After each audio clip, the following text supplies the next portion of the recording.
So as the head of 3D creative technology at Walmart, you are kind of leading the charge with a lot of the 3D model creation there. So talk to us a little bit about, what are you guys creating 3D models for? What is the purpose? I think people kind of, hone in on these flashy, news NFTs, but you guys have been doing 3D for a long time, and it's been helping throughout the retail value chain. And some people might not even know they're looking at an image online and that's 3D and not a photo from you all. Yeah, including people with whom we work, and it's wonderful to kind of show them, hey, what you're looking at is 3D. It never gets old, the moment of like, really, right?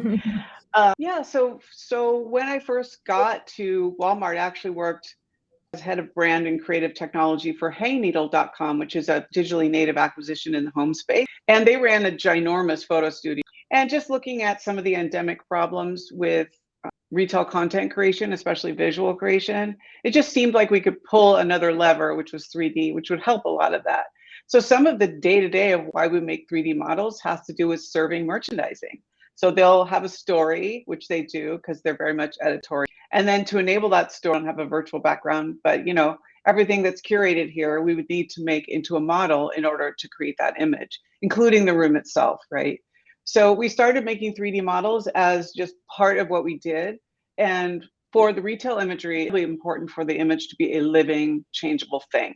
And we couldn't do that without 3D. And in fact, I'm very passionate about not doing composite with Photoshop or a photo and 3D. I just never want us to get in that habit. I don't think it just doesn't net the same result, and your image isn't as flexible in the long run. Everything has to be in 3D. So day to day, that's what we do. Yeah, I think that's a really good point. So, a lot of times, management or organizations can say, well, let's create, the chair in 3D, but let's get it done. Let's move it fast. And it's like, well, if you're putting Band-Aids on things and doing it halfway, you're losing some of that value, which, to your point, if you're building the full room in 3D, if you're building all of your products in 3D, you can create anything you want. And you have, we kind of talk about like the highest level asset is 3D, because you can make anything you want from that 3D, whether it's a 2D video or image or all the renders you want.